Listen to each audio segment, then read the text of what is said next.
오늘 우리가 함께 볼 말씀은 고린도후서 4장 7절부터 15절까지인데요. 우리 공동체 성경 읽기 준비되시면 바로 고린도후서 4장의 내용을 모두 읽겠습니다.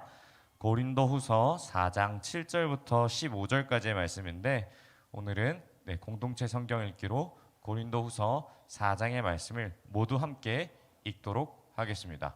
혹시 방송실 준비되셨나요? 네, 틀어주시면 감사하겠습니다. 이에 숨은 부끄러움의 일을 버리고 속임으로 행하지 아니하며 하나님의 말씀을 혼잡하게 하지 아니하고 오직 진리를 나타내므로 하나님 앞에서 각 사람의 양심에 대하여 스스로 추천합니다. 만일 우리의 복음이 가리었으면 망하는 자들에게 가리어진 것이라. 그 중에 이 세상의 신이 믿지 아니하는 자들의 마음을 혼미하게 하여 그리스도의 영광의 복음의 광채가 비추지 못하게 함이니 그리스도는 하나님의 형상입니다. 우리는 우리를 전파하는 것이 아니라 오직 그리스도 예수의 주 되신 것과 또 예수를 위하여 우리가 너희의 종된 것을 전파합니다. 어두운 데 빛이 빛이라 말씀하셨던 그 하나님께서 예수 그리스도의 얼굴에 있는 하나님의 영광을 아는 빛을 우리 마음에 비추셨느니라.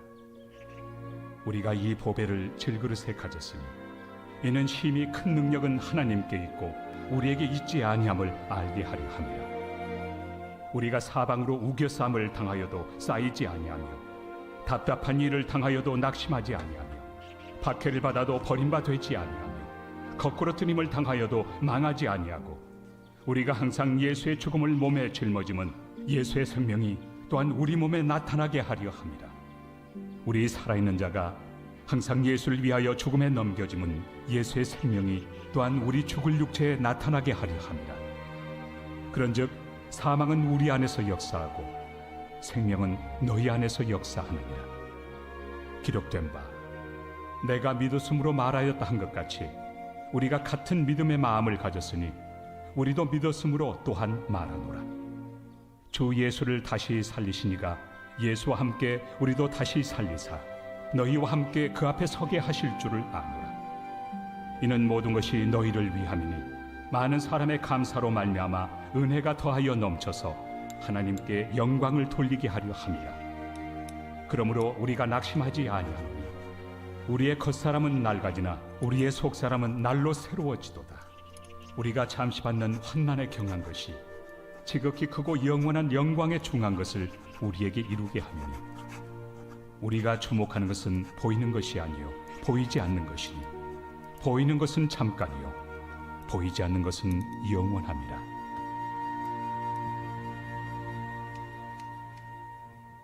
네, 감사합니다. 네, 오늘 우리에게 주신 말씀은 고린도후서 4장 7절에서 15절 말씀이었는데요. 고린도후서 4장을 모두 함께 읽었습니다. 그리고 제가 부탁드렸던 첫 번째 화면 한번 띄워주실래요? 그 수저 화면, 이미지. 앞에 사진이 잘 안 보이죠? 잠깐 다시 한번 끌게요. 여러분들 혹시 금수저, 은수저 논란 잘 알고 있죠?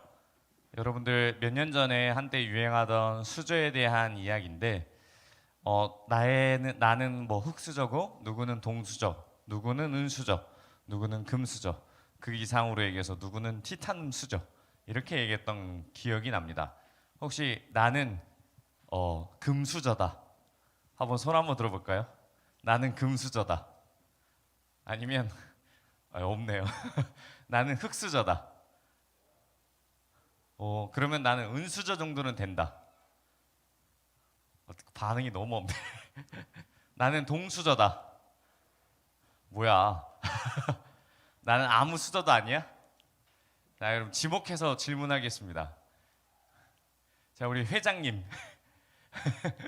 시은이는 나는 어떤 수저가 되는 것 같아요? 어느 정도 수저?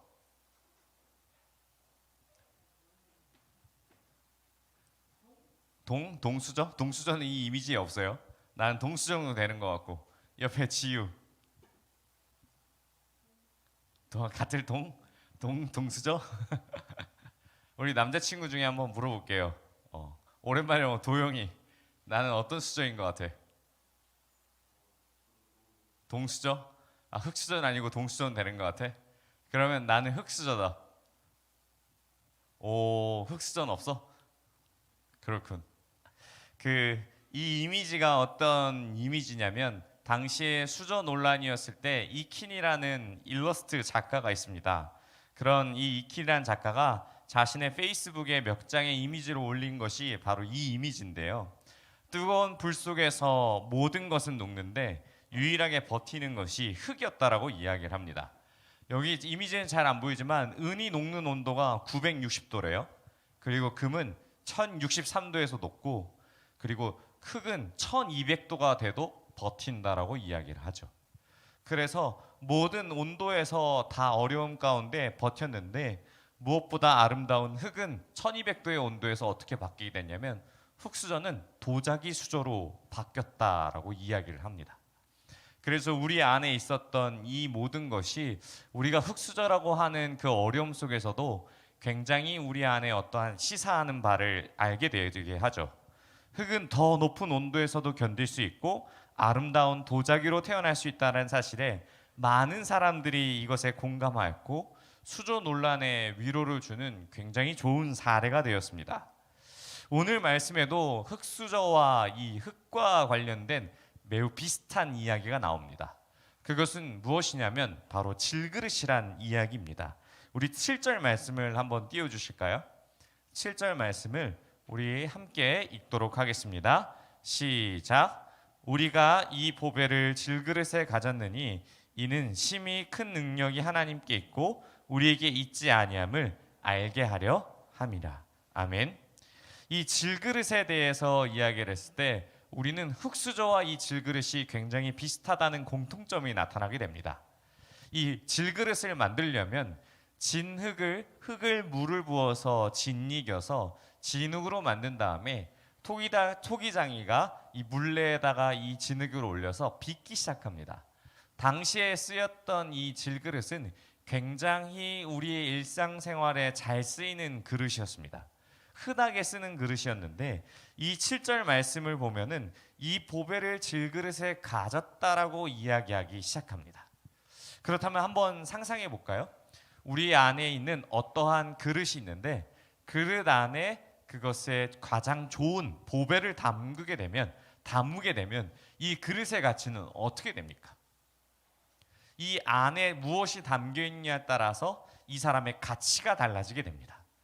우리 옛날 한번 생각을 한번 해볼까요? 강도사님이 초등학교 다닐 때나 혹은 중학교 다닐 때까지만 해도 휴대폰을 가진 친구들이 반에 거의 없었어요. 강도사님도 휴대폰을 언제 썼냐면 중3 때부터 썼는데 중3 때 휴대폰을 쓰는 친구들이 한 반에 3명에서 5명 정도밖에 없었어요. 강도사님은 그때 당시에 굉장한 조금 금수저에 가까운 사람이었죠. 엄청 빨리 썼으니까요. 근데 이 부분에 있어서 그 휴대폰을 가지고 갈 때 제 마음은 어땠냐면 굉장히 행복했어요. 학교에 가지고 가는데 굉장히 핫한 아이템을 들고 가니까 휴대폰을 통해서 막 장난도 치고 막 게임도 하고 이런 모습이 다른 친구들의 눈에는 굉장한 금수저로 보였을 거예요. 그런데 한번 상상해 볼까요? 제가 만약에 그 휴대폰을 가지고 굉장히 좋은 휴대폰을 소유했다 한들 제 겉모습은 바뀌나요? 그렇진 않죠. 저의 그 지울 수 없는 아름다웠던 시기가 아니라 정말 못생겼던 시기의 그 모습은 여전히 흑역사로 남아 있어요. 그런데 내 그 휴대폰 하나로 말미암아 다른 친구들 앞에서 내가 올라가고 높아가는 듯한 그러한 느낌을 받게 되는 거죠. 바로 이것을 말미암아 보배가 내 안에 있기 때문에 나의 자존감과 그 모든 것이 올라가게 됩니다. 근데 이것에 있어서 질그릇에 대해서 바울은 더 초점 있게 보기를 원하죠. 자, 그렇다면 무엇이냐면 이 7절 말씀의 끝을 보면은 이 보배의 질그릇 안에 이 보배를 담았지만 이것에 있어서 큰 능력은 하나님께 있고 우리에게 있지 아니함을 알게 하려 함이라라고 이야기해요. 여기서 보배는 바로 바울은 복음을 이야기해요. 내가 질그릇인데 우리가 질그릇인데 복음이라는 보배를 내 안에 닮았는데 이것을 나눠주고 모든 능력을 행사하는 것을 바라봤을 때 이 능력은 내가 한 게 아니라 바로 하나님께 그 능력이 있다라고 고백을 하는 거죠. 그러면 어떻게 되겠습니까? 어떠한 공격에도 이 하나님으로부터 인한 능력이 있기 때문에 굉장히 당당하게 됩니다. 강도사님이 얘기했죠. 휴대폰을 제가 학교에 가져갔을 때 어땠냐면 그 어떤 나의 외모로부터의 공격과 어떠한 공격으로부터 다 방어할 수 있는 자존감이 올라가요. 하나님으로 말미암아 이 자존감이 올라가면 너무 좋은데 내가 소유한 이것으로 말미암아 나의 자존감이 올라간다라는 것은 아주 일시적인 것이죠. 그래서 바울은 8절에서 이 복음을 보배로서 가진 사람들의 어떻게 살아가야 될지 어떤 상황이 온다 할지라도 견뎌내야 할지를 구체적으로 이야기하기 시작합니다. 우리 8절 말씀을 한번 보도록 하겠습니다. 함께 읽겠습니다. 시작. 우리가 사방으로 우겨쌈을 당하여도 쌓이지 아니하며 답답한 일을 당하여도 낙심하지 아니하며. 우리 사방으로 우겨쌈을 당하고 답답한 일을 당하였다고 8절 말씀에서 이야기합니다. 그런데 이 우리 몸에 바울은 질그릇이라 비유했는데 여러분들 집안에서 그릇을 보면 어때요? 흔하게 쓰이고 자주 쓰이는 그릇을 자세히 들여다보면 하얀색이라 흠이 없지만 잘 보면은 흠이 굉장히 많습니다. 어디에 부딪히고 긁혀서 이 그릇에 흠이 많은데 이 그릇에 뭐 흠이 많다라는 것은 그만큼 많이 쓰였다라는 것을 증거하는 것이죠. 우리의 몸도 마찬가지예요. 여러분의 마음 가운데 그 수많은 것들이 계속적으로 쓰이고 여러분들의 마음에 상처를 받게 되면 어떤 모습으로 될까요? 우리 안에 겉으로는 멀쩡한 것처럼 보이지만 계속 우리 안에 흠집과 상처로 인해서 굉장히 그릇이 해지고 낡게 되겠죠. 그런데 우리 안에 복음이 있기 때문에 이것이 변화된다라고 이야기하고 바울은 우리에게 보배로 말미암아 어떤 어려움이 있고 사방으로 우겨쌈을 당하고 답답한 일을 당하고 9절 말씀에서는 이 박해를 받아 버림바 되었고 거꾸러뜨림을 당하였다 할지라도 낙심하지 말라고 이야기합니다. 이런 상태의 그릇을 봤을 때 우리는 어떻게 하면 이 흙수저와 같은 질그릇과 같은 그릇이 낙심하지 않고 살아갈 수가 있을까요? 지금 여러분들 상황을 한번 돌아보도록 하겠습니다. 여러분들 현재 상황은 어떨까요? 흙수저의 삶을 살고 있습니까? 자신은 동수저의 삶을 산다고 하지만 현실은 어떤가요? 여러분들의 현실을 조금 민낯을 한번 보겠습니다. 여러분들이 열심히 일하고 산다고 공부한다 하지만 여러분들이 원하는 만큼의 공부한 만큼의 성적을 받습니까? 그렇지 않죠. 그러면 아무리 노력해도 되지 않고 내 삶 가운데 무너져 있는 나의 모습을 바라보게 되면 한없이 자존감만 내려가죠. 열심히 공부한다 한들 더 열심히 공부하는 친구들을 인하여서 내 성적은 계속 낮아지고 내가 갈 수 있는 대학은 점차 줄어들고 내가 누릴 수 있는 많은 것들은 계속 내려놓게 되죠. 그래서 이 절망적인 상황 가운데 바울은 낙심하지 말라고 하죠. 어떻게 하면 낙심하지 말라고 할까요? 저는 말씀을 준비하면서 한 명의 성경의 인물이 떠올랐습니다. 가장 유명했던 인물이죠. 바로 요셉이란 인물입니다. 요셉의 인생을 한번 생각해 보면 요셉은 굉장히 고난이 많았던 인물입니다. 사방으로 우겨쌈과 핍박을 받기도 했고 그 어떤 고통 가운데도 충분하게 살아갈 수 없는 그런 상황에 놓였던 인물입니다. 그의 나이 17세에 형들에게 미움을 사 배신을 받아서 버림받아야 되었고 이 애굽으로서 노예로서 팔려갔습니다. 와, 이것만 해도 어마어마해요. 가족으로부터 버림받았다라는 그 고통이 어마어마할 텐데 노예로서의 삶은 어떨까요? 어마어마하겠죠. 노예로서의 삶에 있어서 자신의 인생은 끝이 났다라고 생각할 수도 있습니다. 그런데 이 삶을 살다 보니까 보디발의 집에 잘 와서 하나님이 주신 축복으로 말미암아 총무의 직분으로서 살아가게 됩니다. 이 총무의 직위를 가졌어 평안하게 살 수 있었을 텐데 이 또 하나님께서 축복을 주셔서 그런지 요셉의 외모가 아름다웠습니다. 남자에게 아름답다라고 표현할 정도의 성경의 기록을 살펴보면 정말 엄청난 꽃미남이었을 게 분명합니다. 그런데 가만히 있으면 다행인데 또 보디발의 아내가 와서 자신을 유혹하기 시작하죠. 그 유혹을 이겨내고 도망갔을 때 자신에게 오는 결과는 어떨까요? 그 남을 희롱하였다라고 모함을 받아서 감옥에 갇히게 됩니다. 그래서 감옥에 갇히게 돼서 여러 가지 내 삶은 끊임없이 낙심하고 핍박을 받고 어려운 일들이 계속되는 상황 가운데 또 어떤 일이 일어나면 감옥에 같이 들어온 사람들한테 조언을 통하여서 이 섬기고 했지만 그 사람들이 그것을 바로 보답하지 않습니다. 그의 인생의 17세에 하나님으로부터 버려졌다고 느낄 때, 가족으로부터 버려졌다고 느낄 때 그의 감옥에 있어서 감옥의 바깥으로 나갔던 그의 나이가 30세였습니다. 그러면 여러분들과 같은 이 17살 고등학생의 나이로부터 30살까지의 삶이 정말 파란만장한 삶입니다. 형제들에게 버림을 받았죠. 그의 인생에 있어서 납득할 수 없는 순간들이 너무나도 많았죠. 감옥에서 수년을 보냈죠. 그의 인생의 13년을 돌아봤을 때 그의 전체 인생을 바라보면 우겨쌈과 핍박과 박해와 고난들이 여전히 우리에게 있을 때 이것 또한 마찬가지입니다. 지금 여러분들 가운데도 이와 비슷한 상황들이 있을 것 같습니다. 혼자 어떻게든 아둥바둥 살아가려고 할 때 계속해서 어려운 일이 나에게 일어난다면 어떨까요? 저에게도 비슷한 일정들이 계속 있었습니다.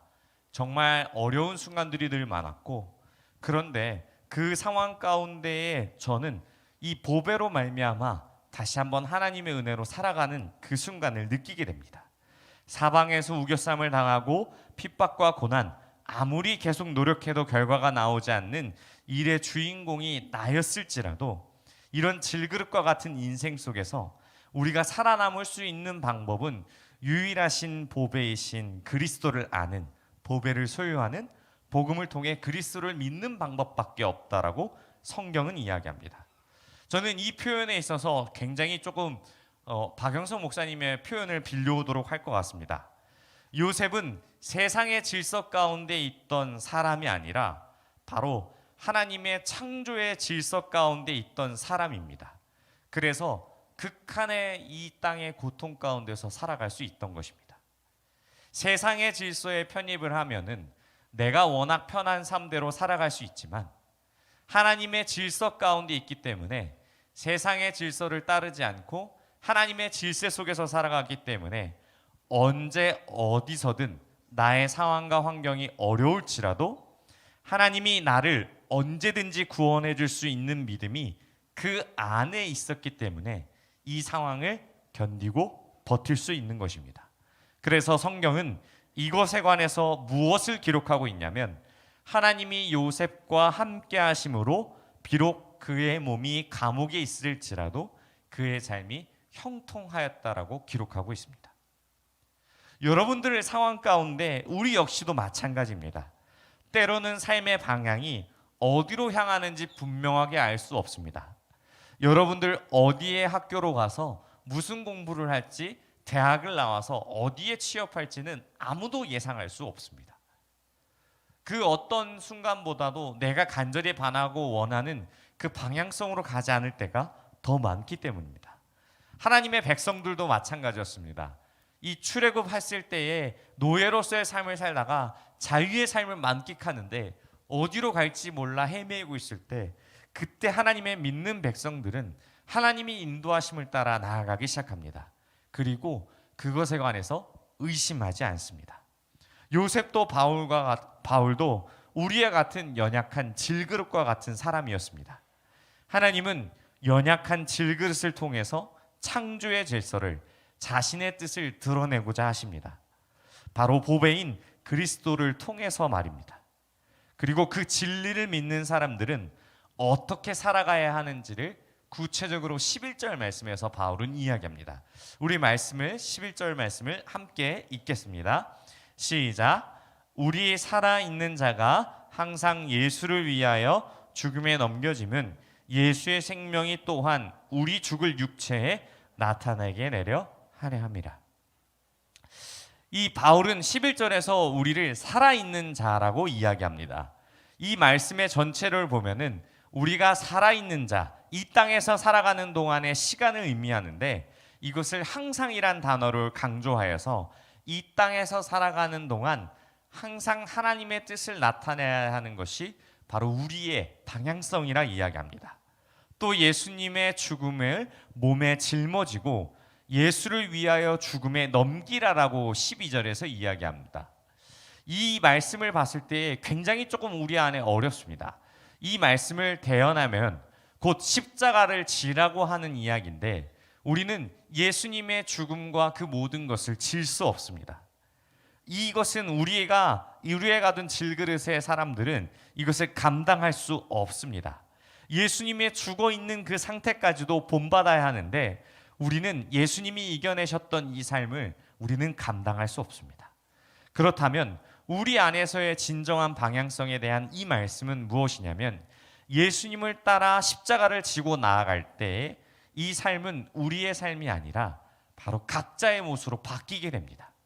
우리의 십자가를 지는 것은 예수님의 십자가를 대신하여 우리가 지는 그 부담이 아니라, 우리가 질 수 있는 십자가를 하나님께서 준비해 주셨기 때문에 우리는 묵묵하게 각자에 맡겨진 십자가를 지고 간다라고 생각하시면 됩니다. 그런데 그 십자가를 지고 가는 상황은 우리에게도 동일합니다. 마치 예수님이 골고다 언덕에 십자가를 지고 가셨던 것처럼 사방으로 우겨쌈을 당하고 내가 핍박을 받고 박해를 받고 여전히 나의 삶을 바뀌지 않고 어려운 순간순간마다 우리는 승리할 수 있는 당당함이 내 안에 있습니다. 바로 보배 때문이죠. 그렇기에 성경을 바라볼 때 연약한 질그릇과 같은 사람들을 어떤 모습으로 인도해 가시는지를 우리는 보고 믿어 의심치 않으며 우리의 삶을 따라갈 수 있는 것이죠. 사랑하는 고등부 여러분, 말씀을 정리하면서 여러분들에게 여러 가지 어려운 이야기들을 했습니다. 성경을 바라볼 때 우리는 이 말씀이 잘 이해되지 않고 계속적으로 어려운 말만 맴도는 것 같습니다. 여러분들이 맡겨진 삶 가운데에 이 질그릇과 같은 우리들이 낙심하지 않고 살아갈 수 있는 유일한 방법은 보배신 예수 그리스도를 믿는 방법이라 이야기합니다.